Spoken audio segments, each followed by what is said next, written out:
Diantar pergi sama bapak, nak. Ya, diantar pulang ke rumahnya bapak ya. Masih terlintas di benak kita bagaimana bocah berusia 4,5 tahun yang diculik di Makassar dan ditemukan di Jambi. Setelah sepekan, ia berhasil ditemukan diduga menjadi korban tindak pidana perdagangan orang yang kemungkinan melibatkan jaringan internasional. Korban diculik dan dijual di Jambi dengan surat palsu. Sejumlah langkah persuasif dilakukan hingga akhirnya ia bisa dikembalikan ke pihak keluarga dan ditemukan dalam kondisi yang baik tanpa kekurangan apapun.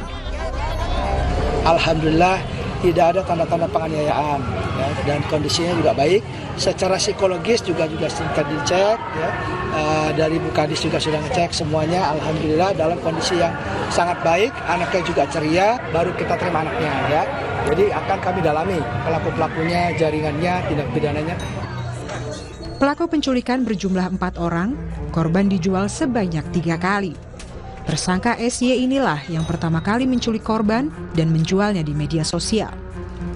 SY kemudian menyerahkan ke tersangka lain, yakni NH, dan ditukar uang 3 juta rupiah. Selanjutnya, NH membawa korban ke Jambi dan menjualnya ke 2 tersangka lain, MA dan AS, seharga 15 juta rupiah. MA dan AS kemudian kembali menjual korban di Jambi 80 juta rupiah. Polrestabes sudah mengamankan 4 tersangka. Adapun tersangka adalah SY, perempuan, 30 tahun, pekerjaan PRT.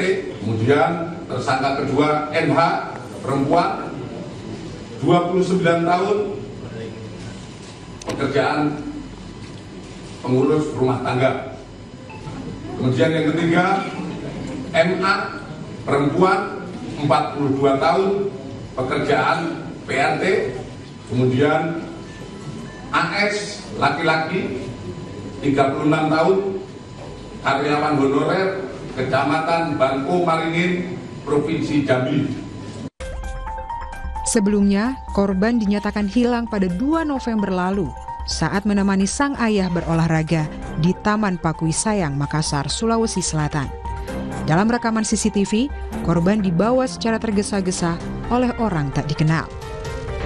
Nasib serupa dialami Alvaro Kiano Nugroho, anak berusia 6 tahun yang dinyatakan hilang di Pesanggerahan, Jakarta Selatan sejak Maret lalu. 8 bulan berlalu, namun Alvaro masih belum juga ditemukan. Keluarga Alvaro masih terus menanti kepulangan cucu mereka yang terakhir diketahui keberadaannya di salah satu masjid dekat rumah. Ya, begitu itu ya saya nggak ada kecurigaan apa-apa ya karena udah kebiasaan. Begitu Maret kok biasa pulang nggak pulang. Cuman kita juga nggak ada kecurigaan juga apa main di depan, biasa main di Kopti.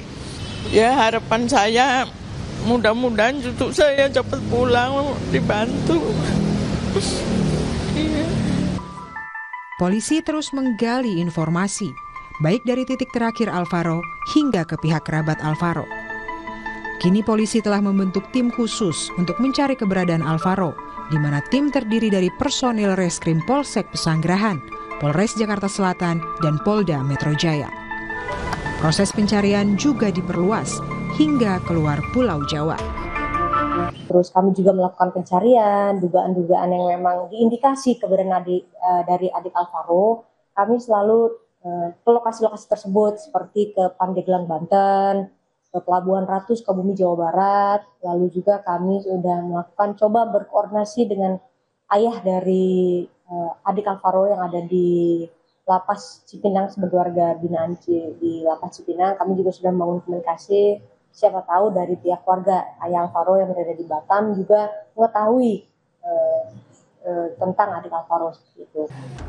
Kini pihak keluarga masih terus berharap perjuangan untuk mencari cucu mereka membuahkan hasil dan Alvaro kembali ke pangkuan keluarga. Kasus anak hilang di Jakarta dan di Makassar tadi harus menjadi perhatian seluruh kalangan. Tak hanya peran keluarga, peran negara, lingkungan sekitar dan masyarakat luas harus hadir untuk memastikan perlindungan terhadap anak-anak. Tim Liputan, Kompas TV. Lalu seberapa besar peningkatan level kewaspadaan yang perlu ditingkatkan di seluruh kalangan? Untuk membahasnya, kita sudah bersama dengan psikolog anak dan remaja Vera Ita Biliana, Hadi Wijoyo, dan Ai Mariati selaku komisioner KPAI yang bergabung keduanya melalui sambungan virtual. Selamat malam Ibu Ai dan Ibu Vera. Selamat malam. Baik, saya ke Ibu Ai dulu dari KPAI. Bu, sejauh mana catatan anak hilang hingga berujung penculikan yang dikantongi oleh KPAI dan bagaimana trennya? Dan apakah juga ada pola kecenderungan lebih marak di Pulau Jawa misalnya atau Sumatera atau bagaimana? Dari 2021 sampai 2024 kami tabulasi sejumlah angka 138 kasus yang teradukan. Kami menyebutnya fenomena gunung es karena ternyata di luar itu banyak yang tidak disampaikan ke KPAI, ternyata terjadi peristiwanya. Ya, seperti Bilqis ini kan tidak teradukan ke kami tapi jadi atensi publik sehingga kami tingkatkan pada koordinasi dan sinergi. Beberapa yang tren yang kami lihat diantaranya memang ada situasi akumulasi anak-anak yang dimanfaatkan oleh sebagian pihak gitu ya. Untuk kelengahannya itu mereka ambil alih. Misalnya kalau sekolah itu keberangkatan dan kepulangan anak-anak.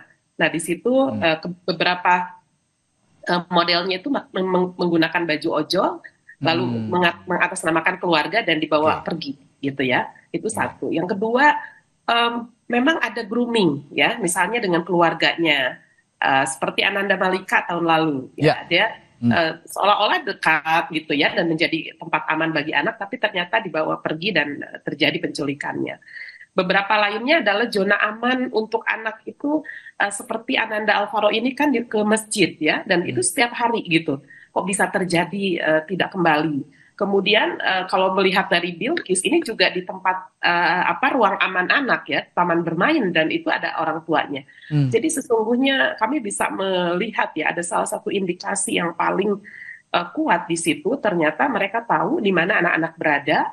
Kemudian yang kedua tentu saja ada kelengahan-kelengahan yang kemudian cepat dimanfaatkan oleh kelompok tertentu gitu ya.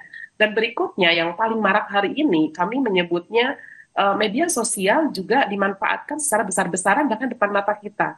Ya, kalau misalnya polisi mau melakukan patroli siber ini nggak menunggu lama ya. Kalau kita mau baik di medsos apapun, praktek penjualan bayi, perdagangan anak melalui media sosial baik untuk adopsi maupun kebutuhan lainnya. Bahkan loker di situ ada gitu dan disebutkan juga dengan gaji besar gitu ya. Lalu misalnya ART ya untuk asisten rumah tangga dan lain sebagainya, dan nggak tanggung-tanggung memang dengan usia-usia yang mereka pikir itu bisa gitu ya disalurkan dan lain sebagainya. Nah ini beberapa model yang tren yang kami terima gitu ya.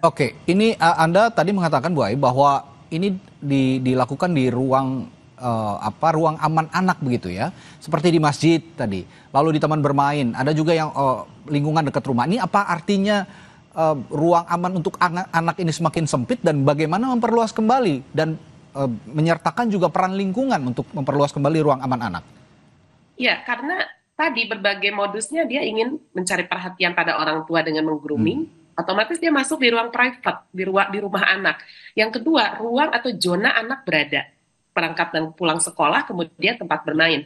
Ya ini yang kemudian negara sebetulnya sudah pada fase membuat regulasi, memastikan anak aman, nyaman berada di lingkungannya. Ya, nah sebelum ke situ bahwa ini juga tidak lepas ternyata dimanfaatkan oleh sebagian pihak, dan itu terjadi ya karena memang ada sebagian mungkin yang sudah memiliki awareness ya, bahkan regulasi diimplementasi, ada sebagian yang belum memiliki kepedulian dan bahkan tidak dilaksanakan regulasi itu di tataran implementasi. Jadi memang kita harus segera menata ini dan kemudian secara directly penegakan hukum kita juga harus meningkat gitu.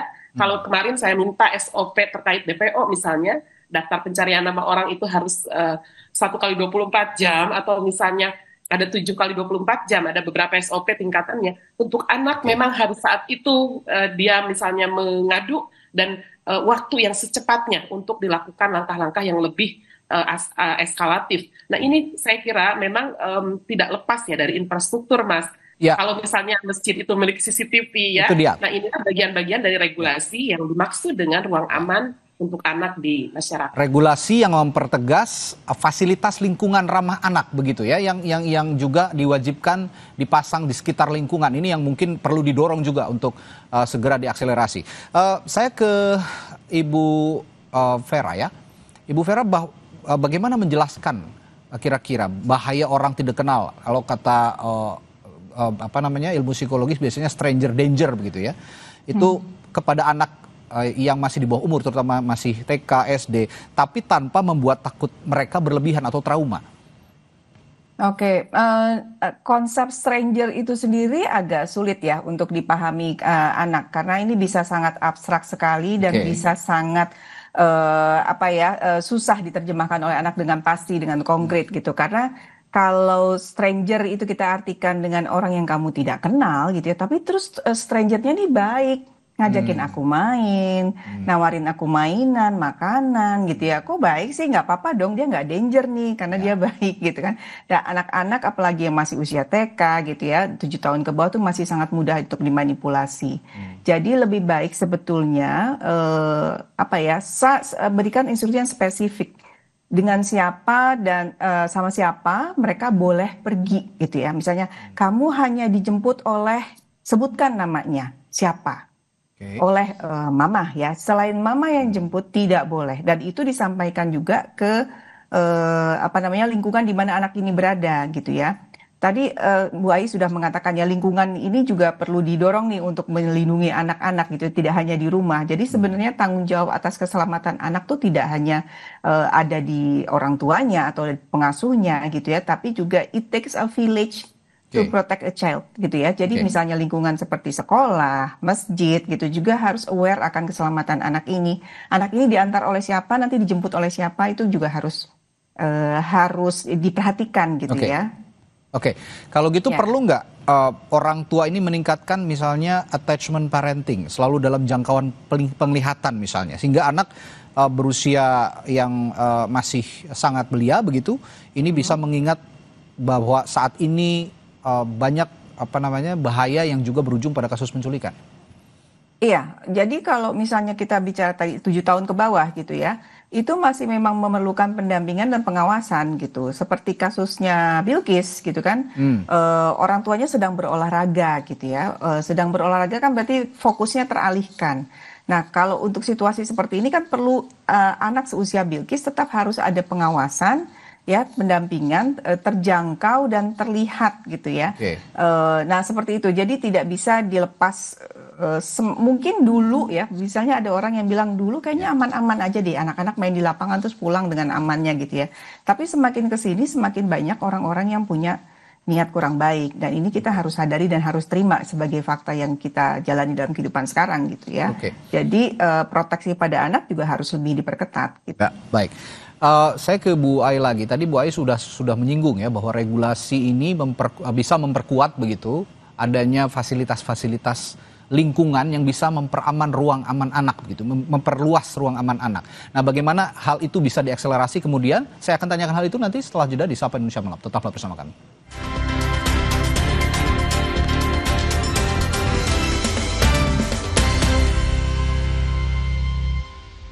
Orang punya semangatnya masing-masing untuk memberikan yang terbaik. Terima kasih untuk kamu yang tidak bercerita, tapi selalu semangat 100%. Kopi Kapal Api. Jelas lebih enak.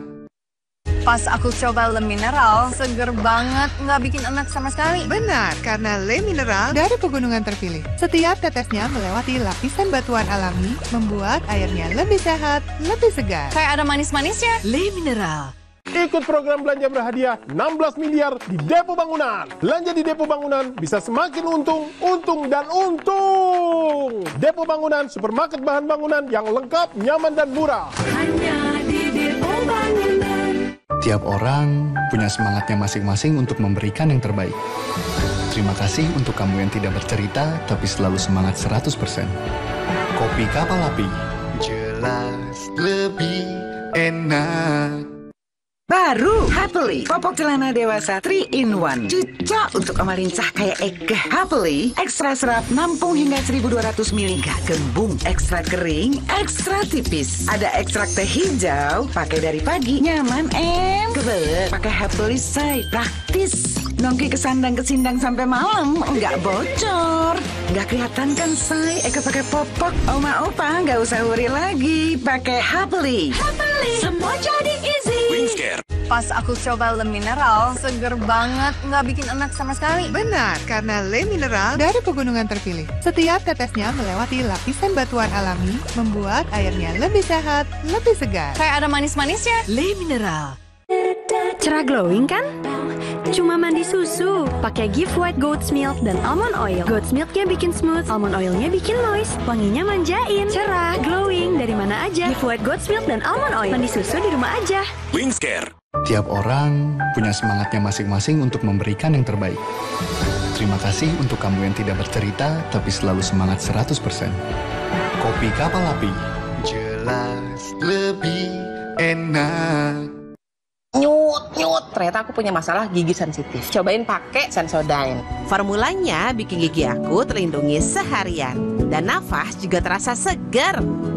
After seminggu, dan ternyata hasilnya, wow! Aku sering melihat galon cuci ulang disimpan di tempat yang kotor. Jujur takut, bersih nggak ya untuk anak dan keluargaku? Kami mengerti kekhawatiran ibu. Untuk itu, Le Mineral menggunakan galon yang selalu baru agar terjamin kebersihannya. Le Mineral.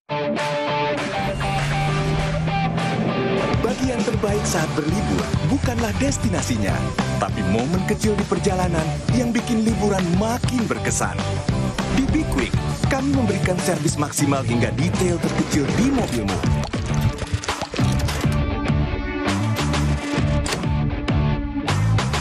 Jadi kamu bisa menikmati setiap momen kecil selama perjalanan. Be Quick, ini baru bengkel. Oma opa, ini rahasia Eke Baraviri tanpa worry. Happily popok celana dewasa 3-in-1 baru. Pakai dari pagi, Eke nggak rempong nahan pipis. Pakai lagi sebelum bobo, nyenyak sampai pagi. Ada disposable teh, tinggal gulung buang. Jadi easy. Wingscare.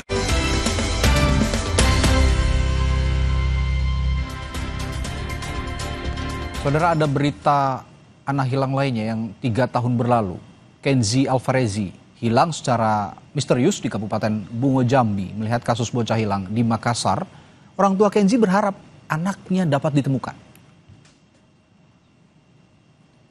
Kenzi Alvarezi dilaporkan hilang 1 September 2022. Bocah 3 tahun ini terakhir kali terlihat bermain di halaman rumah. Sementara ibunya berjualan di depan warung rumah di Pasar Danau, Kecamatan Pelepat Ilir. Peristiwa penculikan anak di Makassar membuat keluarga Kenzi kembali merasa ada harapan. Terlebih lagi, lokasi ditemukan tidak jauh dari wilayah tempat Kenzi hilang.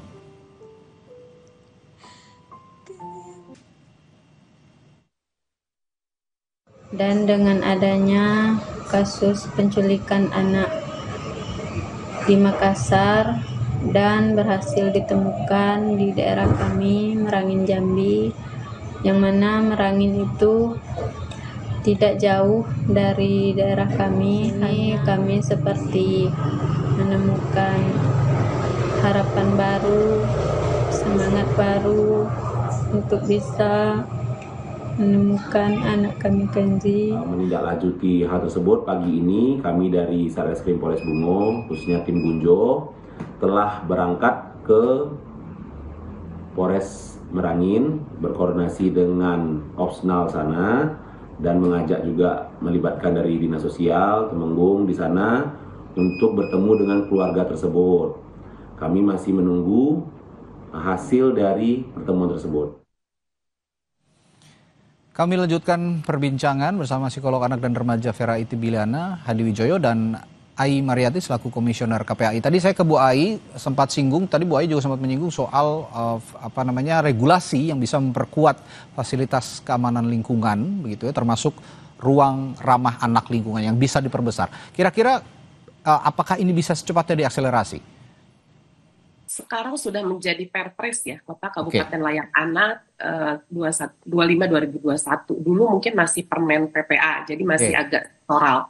Itu ada di 2 klaster, lingkungan keluarga dan pengasuhan alternatif. Bentuknya adalah bagaimana lingkungan memastikan ramah anak. Seperti tadi ya, lingkungan itu ada arah mau ke tempat bermain anak, mau arah ke masjid, misalnya di rumahnya, di lingkungannya. Dan yang kedua adalah klaster pendidikan, disebut dengan zona nyaman anak dalam pendidikan. Seperti tadi anak pulang sekolah, bisa ketemu dengan seragam ojol lalu dibawa manapun, itu kan sesuatu yang masih masih permisif ya, agak longgar gitu. Sementara tidak semua sekolah punya CCTV, infrastruktur juga belum memadai dan lain sebagainya. Tetapi kalau kaitan keamanan dan keselamatan, saya kira inilah yang sedang kita ekskalasi menjadi implementasi yang awalnya permen menjadi Perpres, maka pemerintah daerah ya, terutama leading sektor, baik itu berada di Kemendikdasmen dan di Dinas Pendidikan terutama, lalu keluarga dan pengasuhan itu ada di Kemen PPA gitu, dan ada di Kementerian Pengembangan Keluarga dan lain sebagainya.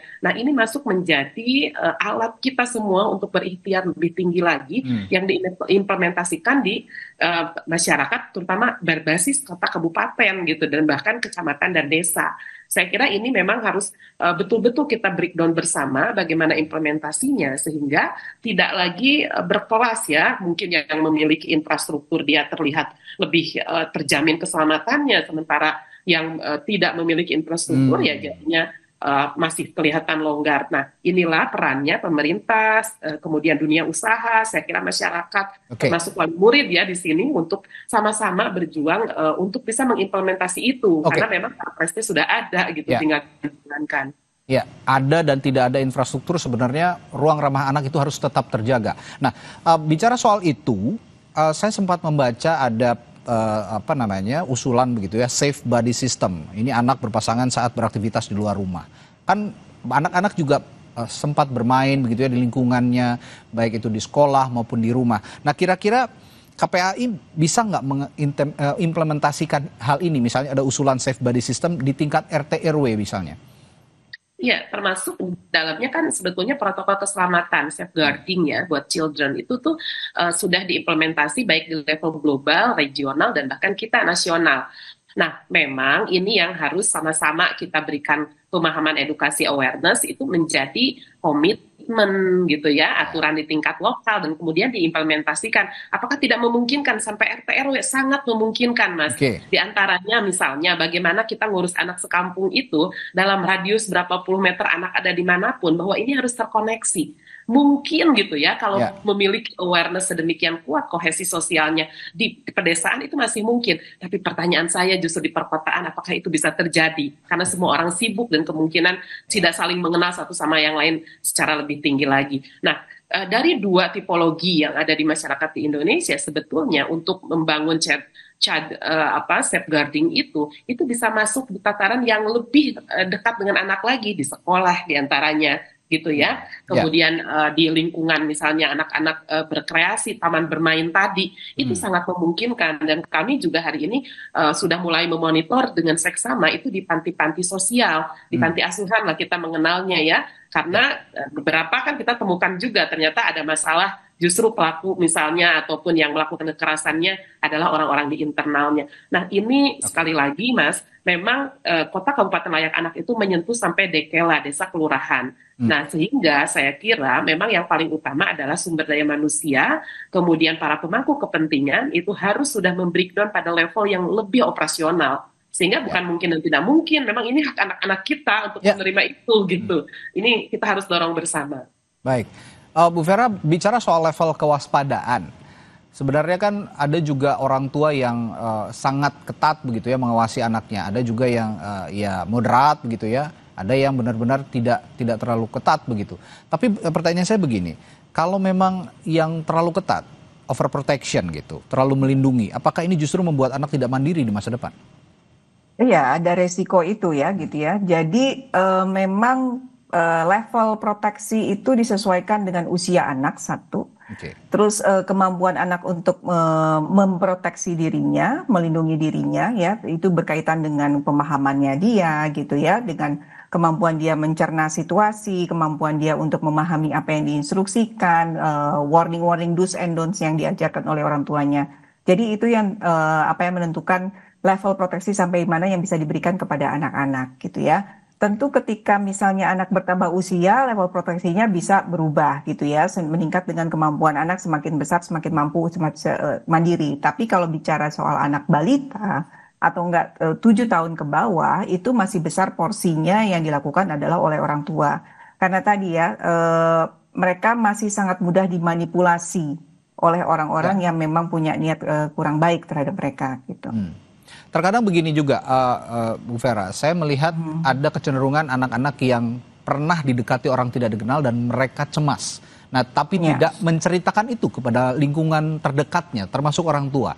Nah, bagaimana juga orang tua bisa mendeteksi secara dini bahwa anak ini menjadi target penculikan sebenarnya? Dan itu bisa dilihat dari dari tingkah laku anak-anak kesehariannya. Oke, tanda-tandanya mungkin agak sulit dikenali kalau misalnya anak jadi target penculikan ya. Mungkin kembali lagi kepada awareness kita, kewaspadaan kita melihat lingkungan. Ini juga bukan hanya orang tua yang berperan gitu ya. Misalnya penjaga di sekolah, lingkungan di sekitar, lingkungan RT RW gitu ya, lingkungan di mana anak beraktivitas di masjid atau di lapangan. Kalau misalnya ada yang melihat bahwa ada satu orang ini yang kita tidak kenal, satu kampung tidak kenal gitu ya, satu kawasan itu tidak kenal, tapi kok suka memperhatikan anak-anak ya di lapangan, ini ada apa gitu ya. Nah itu mulai proaktif dengan kecurigaan seperti itu gitu. Nah anak tidak mau bercerita, ini sebenarnya dimulai dari kebiasaan bercerita dulu. Apakah ada kebiasaan bercerita di rumah secara rutin, secara santai gitu ya, sehingga anak lebih mudah untuk menceritakan apa yang terjadi pada dirinya hari ini gitu ya. Nah sekarang kan mungkin banyak orang tua yang masih terbiasa dengan menanyakan tadi ada PR nggak besok, tadi main sama siapa, jadi sifatnya hanya interogasi ya, bukan bercerita, sehingga anak juga terbatas untuk berceritanya. Ya, artinya dengan demikian pola komunikasi di lingkungan terdekat, terutama keluarga ini sangat-sangat krusial begitu ya, untuk bisa mendeteksi bahwa anak ini apakah menjadi target juga atau anak ini punya perilaku yang mencemaskan begitu kira-kira. Nah termasuk juga tadi untuk negara bisa menghadirkan infrastruktur di perkotaan maupun pedesaan yang tidak ada tidak ada lingkungan ramah anak. Kalau di perkotaan mungkin bisa dikuatkan infrastrukturnya mulai CCTV dan segala macam. Kalau di pedesaan mungkin di luar perkotaan safe body system itu tadi juga bisa lebih ditingkatkan supaya anak-anak ini juga bisa terhindar dari incaran para sindikat penculikan. Baik, terima kasih perbincangan malam hari ini yang sangat berguna untuk para orang tua, terutama untuk meningkatkan kewaspadaan. Psikolog anak dan remaja Vera Itabiliana Hadiwijoyo dan Ai Mariati, Komisioner KPAI telah berbagi perspektifnya di Sapa Indonesia Malam. Sampai jumpa kembali Ibu, selamat malam. Malam, terima kasih. Terima kasih. Saudara, Ketua Umum PSSI Erick Thohir buka suara soal tuntutan dari kelompok supporter Timnas Indonesia Ultras Garuda yang menggeruduk kantor PSSI Jumat lalu. Sesaat lagi informasinya ke Anda.